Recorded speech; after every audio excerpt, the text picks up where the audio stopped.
Bismillahirrahmanirrahim. Assalamualaikum warahmatullahi wabarakatuh. Ini sahabat awalnya adalah seorang budak milik dari Ummu Salamah. Bagaimana ada seorang yang namanya Bilal, Bapak Ibu? Bilal.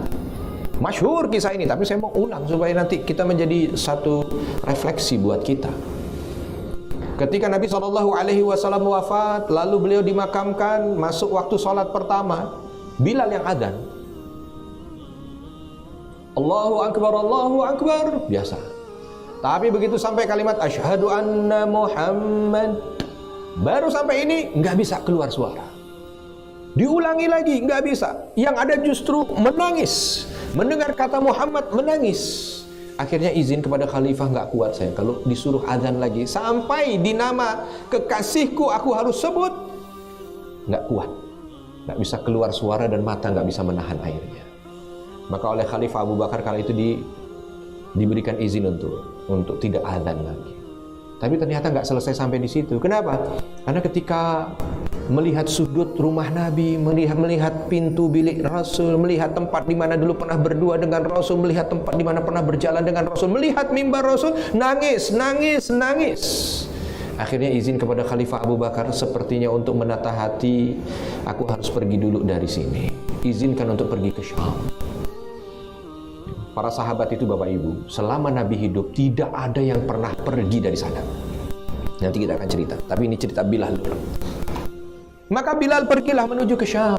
Ada beberapa riwayat yang membuat Bilal balik. Di antaranya, ada yang mengatakan riwayatnya karena Bilal bermimpi berjumpa dengan Rasul dan ditanya, apakah engkau tidak rindu denganku? Tetapi di antara riwayat juga ketika Umar bin Khattab datang ke sana. Kekhalifahan berganti dari Abu Bakar radhiyallahu anhu ke Umar bin Khattab radhiyallahu anhu. Umar bertemu dengan Bilal di Syam. Lalu Umar mengatakan kepada Bilal, wahai Bilal, apakah engkau tidak rindu pada kami di Madinah? Bilal tidak berubah muka. Lalu ditanya lagi oleh Khalifah Umar, apakah engkau tidak rindu dengan sudut kota Madinah? Biasa. Tapi begitu ditanya, apakah engkau tidak rindu dengan Rasulmu, wahai Bilal? Apakah engkau tidak punya keinginan untuk berziarah ke makamnya, berjumpa kembali walau hanya dengan batu nih? Itu yang tidak bisa membuat Bilal menahan air mata berkucuran sambil memegang tangan khalifah kala itu bergetar, bawa aku ke Madinah, bawa aku ke Madinah. Akhirnya dibawa oleh khalifah menuju ke Madinah. Baru melihat gerbang Madinah sudah menangis, melihat kubah masjidnya menangis, sampai ketika berziarah ke makam Rasul. Selesai beberapa saat, masuk waktu sholat, Umar mengatakan, wahai Bilal, ingatkan kami pada masa-masa indah dahulu bersama dengan manusia mulia Rasulullah. Ingatkan kami dengan azanmu. Maka Bilal mencoba untuk naik ke ma'zan, tempat azan, menara, ke atas. Lalu Bilal radhiyallahu anhu memulai azan. Allahu Akbar, Allahu Akbar. Begitu dimulai suara Allahu Akbar, semua orang yang ada di Madinah seolah tersihir. Karena suara itu mengingatkan mereka kembali dengan masa indah bersama dengan Rasul. Adzan Bilal tidak pernah lagi mereka dengar setelah Nabi meninggal. Begitu diucapkan adzan itu, seolah diputarlah kenangan indah yang ada di memori mereka. Sehingga semua langsung berhenti dari semua aktivitasnya. Yang lagi dagang berhenti, yang lagi berkebun berhenti, yang lagi di kandang berhenti, yang lagi jalan berhenti. Ketika berlanjut asyhadu alla ilaha illallah, menangis semuanya. Dan ketika disampaikan kalimat asyhadu anna Muhammad, Bilal terhenti. Enggak kuat menangis di atas ma'zan itu, di atas menara tempat adzan, diikuti seluruh kota Madinah pun menangis kala itu. Mereka enggak kuat untuk mengingat masa indahnya bersama dengan Nabi Muhammad SAW. Kecintaan yang luar biasa. Ini yang hilang dari kita.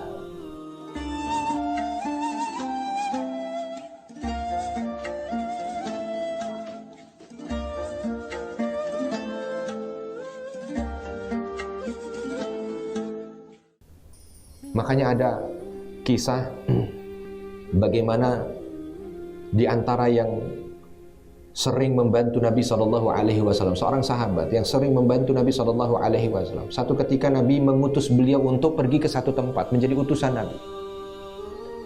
Sahabatku pergi. kerjakan tugas ini. Beliau berangkat. Begitu beliau pulang, Nabi kaget. Kenapa? Berubah, fisik berubah, raut muka berubah. Yang tadi seger kurus jadinya sekarang.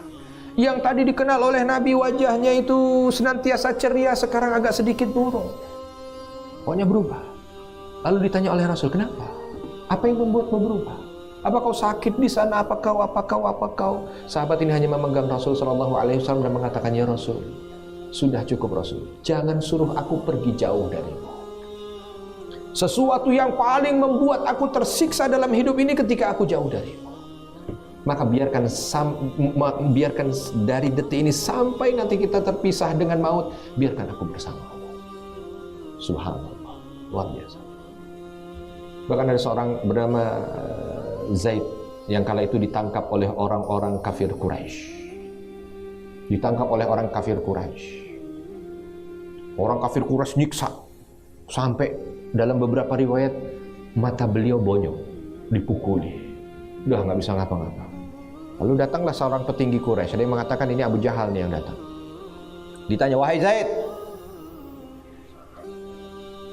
andai engkau kami bebaskan, lalu kami ganti dengan Muhammad yang kau elu-elukan itu, posisimu diganti dengan Muhammad, dan kalau aku sampaikan ini pada Muhammad karena dia juga cinta dengan pengikutnya, maka dia pasti akan mau menggantikanmu.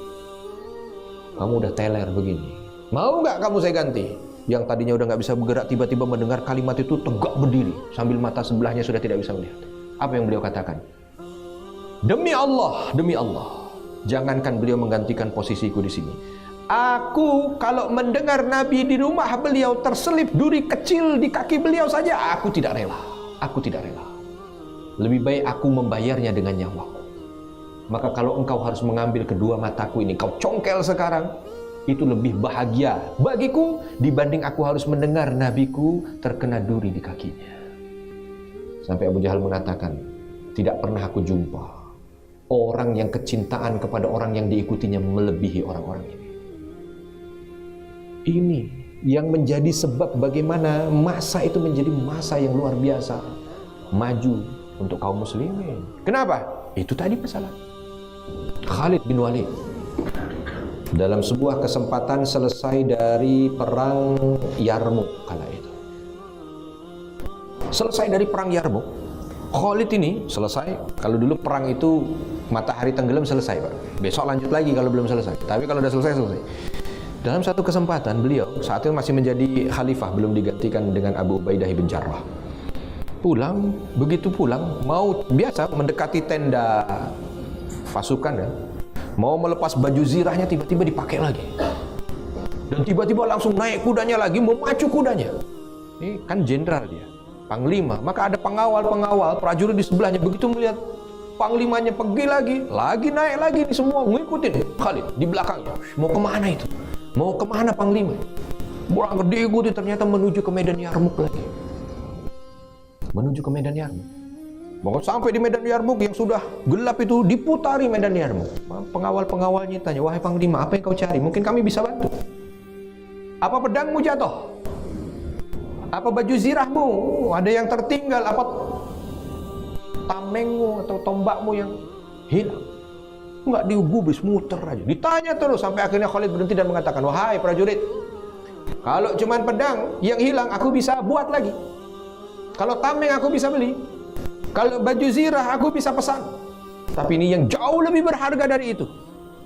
Langsung diam semua, ngikutin Khalid sampai muter, sampai akhirnya Khalid turun di satu tempat mengambil sesuatu karena malam belum terlihat kala itu.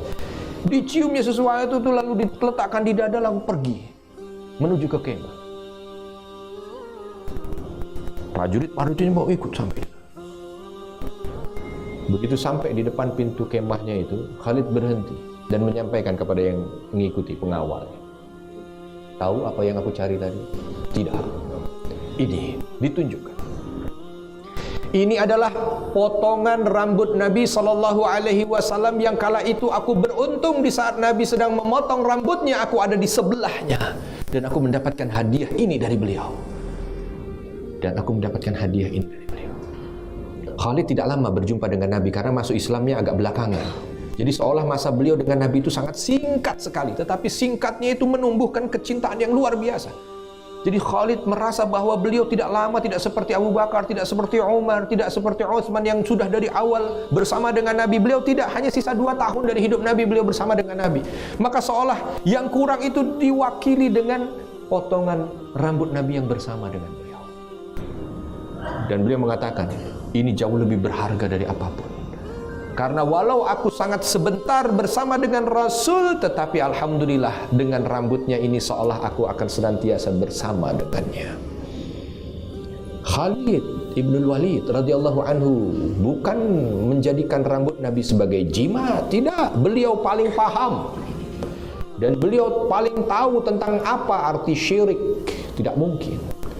Tetapi itu yang menjadi motivasi beliau, seolah ketika beliau berada di medan perang kala itu dipegang dan itu yang seolah menjadi support. Karena kecintaanku kepada engkau ya Rasul, aku lanjutkan misi dakwah ini.